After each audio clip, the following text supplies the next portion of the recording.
Hello friends, welcome back to my YouTube channel. आज की इस वीडियो में हम कर रहे हैं EMRS का जो टायर 1 का एग्ज़ाम हुआ था प्रिंसिपल की पोस्ट के लिए। उसमें जो मैथ्स के 5 क्वेश्चंस आए थे 6 to 10 उनका सॉल्यूशन। ये बहुत ही इंपॉर्टेंट है KVS NVS का जो टायर 1 होने वाला है उसके लिए। Let's get started. Question number 6। यहाँ पे आप देख रहे हैं हमें R की वैल्यू निकालनी है और इधर 9 है, यहाँ पे 3, यहाँ पे 81 है ना। तो हम क्या करते हैं, इन सबको 3 की पावर में चेंज कर देते हैं।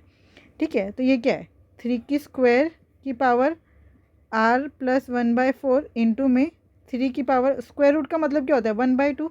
तो ये हो गया 1 माइनस R/2 अपॉन में अंडर रूट में 3 का स्क्वायर इंटू में 3 की पावर माइनस R बराबर है 81 क्या होता है 3 की पावर 4 होल की पावर R। अब इसको सॉल्व कर दें। ये हो गया 3 की पावर 2 मतलब आपको पता है ना, किसी की भी पावर A की पावर M इंटू एन अगर है तो इसका मतलब है A की पावर M मल्टीप्लाई एन, तो 2 इन दोनों से मल्टीप्लाई हो जाएगा, राइट।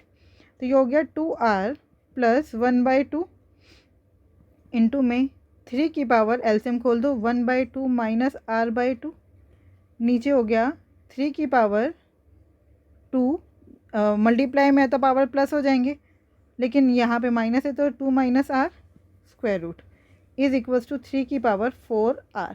क्लियर। चलिए देखते हैं आगे। 3 की पावर 2R प्लस 1/2, अब ये मल्टीप्लाई में तो पावर प्लस हो जाएंगे, प्लस 1/2 माइनस R/2 अपॉन में 3 की power 2 minus R/2 is equals to 3 की पावर 4R। ये हो गया 3 की पावर 2R, 1/2 प्लस 1/2 कितना हो गया 1 माइनस R/2, और अगर मैं इसको एलसीएम खोल दूँ तो ये कितना हो जाएगा 2/2 मतलब 1 माइनस R/2, ऐसे लिख सकती हूँ।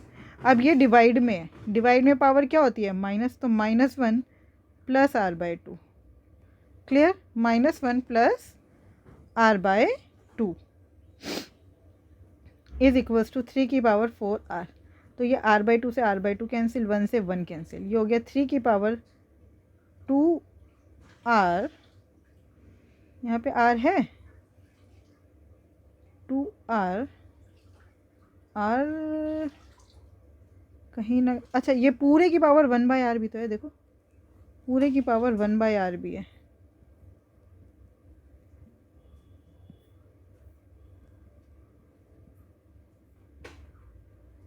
ना, इज इक्वल्स टू 3 की पावर 4R, R से R कैंसिल, तो ये हो गया 3 की पावर 2 बराबर है 3 की पावर 4R। अब बेस सेम है तो एक्सपोनेंट्स भी बराबर होंगे, 2 is equals to 4R, R की वैल्यू हो गई 2/4, 2 1 2 2 2 4, R की वैल्यू आ गई 1/2, 1/2 इज़ द राइट आंसर।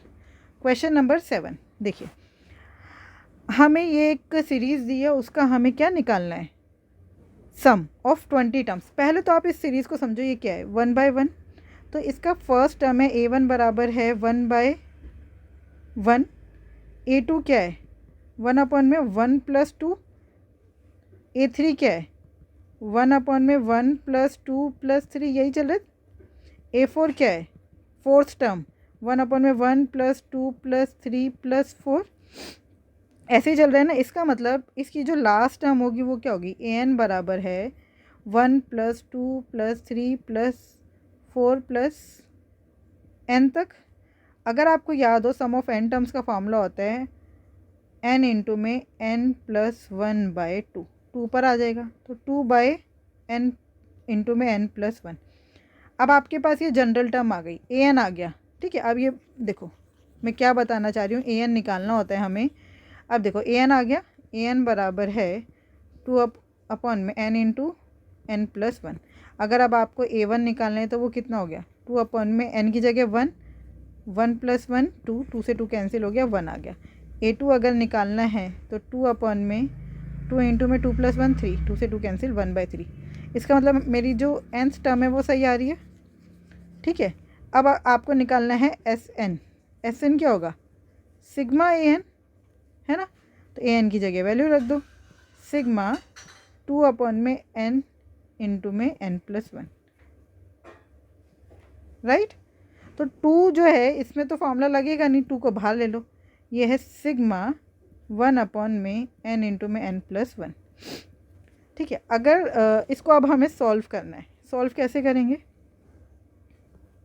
इसका मतलब हो गया 2, देखो 1/n माइनस 1/n+1, अगर आप सॉल्व करोगे तो यही आएगा, करके देख लो। एलसीएम लिया n इंटू में n+1, यहाँ पे आ गया n+1 माइनस n, तो 1 अपॉन में n इंटू में n+1 यही आ रहा है। इसकी जगह मैं ये भी लिख सकती हूँ, सिग्मा 1 में n माइनस 1 में n+1। अब हमें n मतलब S20 निकालना है। क्या निकालना है? S20, मतलब n को शुरू करना है 1 से और 20 तक लेकर जाना है। तो इसका मतलब ये 2 इंटू में पहले n की जगह 1 लिख दो, तो ये हो गया 1 माइनस 1/2, फिर 2 लिखूँगी 1/2 माइनस 1/3 प्लस डैश डैश ऐसे ही चलता जाएगा, फिर n की जगह 20 लिखूँगी, यही आएगा। अब आप देख रहे हो ये सारे कटते जाएंगे, ऐसे सारे 1/20 तक कट जाएंगे। हमारा आंसर बचेगा 2 इंटू में 1 माइनस 1/21, 2 इंटू में 1 माइनस 1/21। एलसीएम लो, ये हो गया 2 इंटू में 21 माइनस 1/21, तो ये हो गया 21 माइनस 1 20, 22 ज़ा 40, 40/21 है। 40/21 को मतलब डिवाइड कर लो 40 को 21 से, 21 1 ज़ा 21, बचा कितना 19, तो पॉइंट लगा दो। 190 से पहले 21 की टेबल में 9 पर 9 1 ज़ा 9, 9 2 ज़ा 18, 189, तो आंसर हमारा 1.9, आगे भी चलेगा 1.9 समथिंग, इसका मतलब आंसर हो गया 1.9 और 2 के बीच में। अगर आपको देखो ये हमारा 11th क्लास का क्वेश्चन है, अगर आप 11th क्लास में मैथ्स में जाएंगे तो सीक्वेंस एंड सीरीज़ वाला जो चैप्टर है उसमें ये सीरीज़ दी हुई है, ये बुक का एज इट इज़ एनसीईआरटी का क्वेश्चन है। बस एनसीईआरटी में कैसे लिखा था 1 अपॉन में 1 इंटू 2 प्लस 1 अपॉन में 2 इंटू 3 ऐसे करके लिखा था वहाँ पर। ठीक है, तो बस इसमें हमें यहाँ तक पहुँचना है, n इंटू n+1 हमें खुद लेकर आना है, वहाँ पर सीधा आपको इस तरह से दिया था। क्लियर? बस, तो आई होप ये क्वेश्चन आपको समझ आया और ये बहुत इंपॉर्टेंट क्वेश्चन है, इसको बहुत अच्छे से करके जाइएगा। अगर फिर भी आपको कोई डाउट है तो आप मुझसे कमेंट बॉक्स में डालिएगा, तो मैं इसको अलग से भी समझा दूँगी।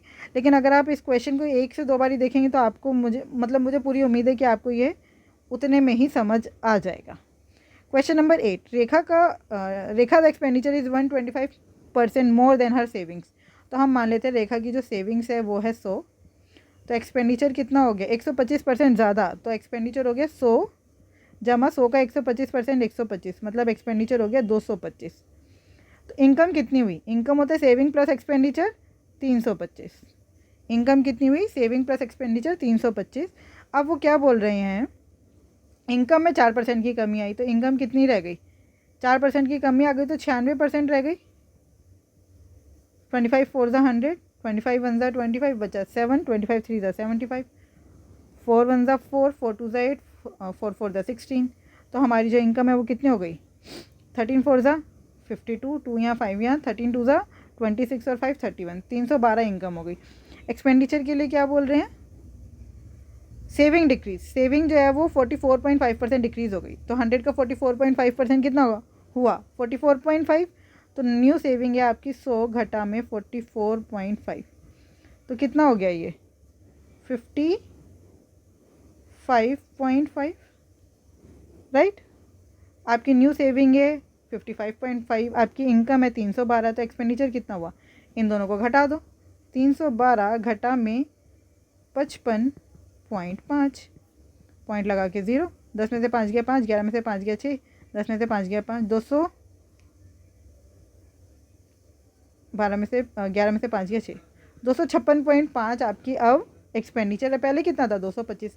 कितने की बढ़ोतरी हुई है? 6 में से 5 गया 1, 5 में से 2 गया 3, 31.5 की बढ़ोतरी हुई है। किस पर? 225 पर। गुना में 100, परसेंटेज निकालना है। 25 9 ज़ा 25 4 ज़ा 9 1 ज़ा 9, 9 3 ज़ा 27, 9 5 ज़ा 45, 35, 3.5 इंटू 4 कितना होता है? 14। 14 is the right answer. Question number 9, देखिए आपको यहाँ पर बहुत ये देखने में ऐसा लग रहा है भगवान क्या पूछ दिया, लेकिन आपको पता है यहाँ पे ए स्क्वायर माइनस बी स्क्वायर दिख रहा है, तो यहाँ पे फॉर्मूला लगेगा ए प्लस बी ए माइनस बी, तो 12.12 प्लस 8.12, फिर 12.12 माइनस 8.12, ठीक है। नीचे इसको आप सोल्व कर लो, ये हो गया 0.25 का स्क्वायर कितना होता है 625, 4 के बाद पॉइंट आएगा तो यहाँ पे एक पॉइंट जोड़ दो, 0.0625 प्लस इसको हम क्या करेंगे 0.25, 19.99 को ऐसे लिख सकते हो 20 माइनस 0.01 लिख सकते हो ना, ऐसे बस ऐसे लिख लेंगे। ये हो गया 12 और 8 20.24 इंटू में 12 माइनस 8 4 अपॉन में 0.0625 प्लस 25 टू ज़ा 50, साथ में ये वाली 0 2 के बाद पॉइंट, तो ये हो गया 5 माइनस 25 वन ज़ा 25, 1 2 3 4, 4 के बाद पॉइंट, राइट। तो अब ये हो गया 20.24 इंटू में 4 5, 0.625 में से 0.0025 माइनस करेंगे तो कितना आ जाएगा, सिर्फ 0.6 बचेगा ना, ये 25 माइनस हो जाएगा, समझ आ रहा है। 0.0625 माइनस 0.0025 कितना बचा, ये 0 ये 0 ये 6 0 0.06, तो ये हो गया 5.06, है ना, पॉइंट से पॉइंट कैंसिल, ये सीधा सीधा दिख रहा है। 506 के टेबल में 4 पर आता है, 6 4 24, 5 4 20, आंसर आ गया 16 is the right answer. Question number 10 and the last question of this video, a number when successively divided by 2 3 and 5 leaves the remainder 1 2 and 3। देखो हम मान लेते हैं नंबर जो है वो x है, ठीक है, नंबर क्या है x, इसका मतलब x को जब आपने 2 से डिवाइड किया तो ये होगा 2p प्लस 1, फिर आपने x को 3 से डिवाइड किया तो कुछ क्वेश्चन आया होगा q और रिमाइंडर आया 2, फिर आपने x को 5 से डिवाइड किया तो कुछ क्वेश्चन आया होगा r और रिमाइंडर आया 3। क्या ये बात समझ आ रही है। अब हम यहाँ से लेना शुरू करते हैं। जो नंबर है वो 5 के टेबल में आता है, उसमें 3 प्लस करेंगे तो नंबर क्या क्या हो सकता है, पहला 3 3 और 5 8, 8 और 5 13, फिर 13 और 5 18, फिर 23, फिर 28, ऐसे ही चलता जाएगा। अब देखते हैं इन दोनों को कौन सेटिस्फाई कर रहा है, मतलब इन दोनों कंडीशन को कौन सा नंबर सेटिस्फाई कर रहा है। इसको 2 से डिवाइड करो 1 रिमाइंडर आ रहा है, 3 से डिवाइड करो 2 रिमाइंडर आ रहा है, ये नहीं हो सकता। 8 को देखो 2 से डिवाइड करो 1 रिमाइंडर आ रहा है, बिल्कुल नहीं आ रहा है, ये नहीं हो सकता। 13 को डिवाइड करो 2 से 1 रिमाइंडर आ रहा है, बिल्कुल आ रहा है। 3 से डिवाइड करो 3 4 12 1 रिमाइंडर आ रहा है, लेकिन 3 से डिवाइड करने पर क्या रिमाइंडर आना चाहिए 2, तो ये भी नहीं हो सकता। 18 2 से डिवाइड करने पर 1 रिमाइंडर नहीं, पूरा पूरा डिवाइड हो जा रहा है। 23 2 से डिवाइड करो रिमाइंडर कितना आ रहा है 1, 3 से डिवाइड करो 3 7 21 रिमाइंडर कितना आ रहा है 2। इसका मतलब हमारा जो नंबर है वो क्या है 23, नंबर क्या है 23। और अब ये कितना आगे बढ़ेगा कैसे पता चलेगा, 2 3 और 5 का एलसीएम ले लो, वो कितना आता है 30। तो जो हमारा नंबर है जो x है वो क्या है 30k प्लस 23, है ना। हमारा नंबर क्या है 30k प्लस 23। 30 के मल्टीपल में 23 जोड़ते जाएंगे तो हमें हमारा नंबर मिल जाएगा। देखो जैसे सबसे पहला नंबर है 23, दूसरा नंबर क्या होगा, यहाँ पे 1 डालो, 30 प्लस 1 31 30 और 23 53, 53 को आप 2 से डिवाइड करोगे 1 आएगा। 3 से डिवाइड करके देखो 3 1 3, बचा कितना 2, 3 7 21, 2 रिमाइंडर आ रहा है। 5 से डिवाइड करके देखो 3 रिमाइंडर आ रहा है, इसका मतलब ये हमारा नंबर है। अब उन्होंने पूछा है 100 से 200 के बीच में, 100 के बीच में कब आएगा, जब k की जगह क्या डालोगे 3, 33 = 90 प्लस 23, पहला नंबर हो गया 113, दूसरा नंबर हो गया 113 जमा में 30, तो कितना हो गया 143, फिर 30 जमा कर दो 173। अब 30 जमा करेंगे तो क्या होगा, वो 200 के पार पहुंच जाएगा। तो सिर्फ 3 नंबर हैं 100 और 200 के बीच में, जिनको 2 3 और 5 से भाग करने पर रिमाइंडर आएगा 1 2 और 3। क्लियर, इसका मतलब आंसर आ गया सेकंड वाला, मतलब कि 3 ऐसे नंबर्स हैं। आई होप ये 5 क्वेश्चंस आपको बहुत अच्छे से समझ आए होंगे। बाकी अभी जो वार्डन के एग्ज़ाम में जितने भी मतलब ये हमारे इसके एग्ज़ाम में न्यूमेरिकल एबिलिटी के क्वेश्चन आए हैं उनको मैं सॉल्व करवाने की पूरी कोशिश करूँगी, ताकि जो KVS NVS के लिए जो टीयर 1 के लिए जो तैयार कर रहे हैं उनका मैथ्स का पार्ट बहुत अच्छे से जाए, 60/60 वो बच्चे नंबर लेकर आ पाए। Thank you, keep learning, keep practising.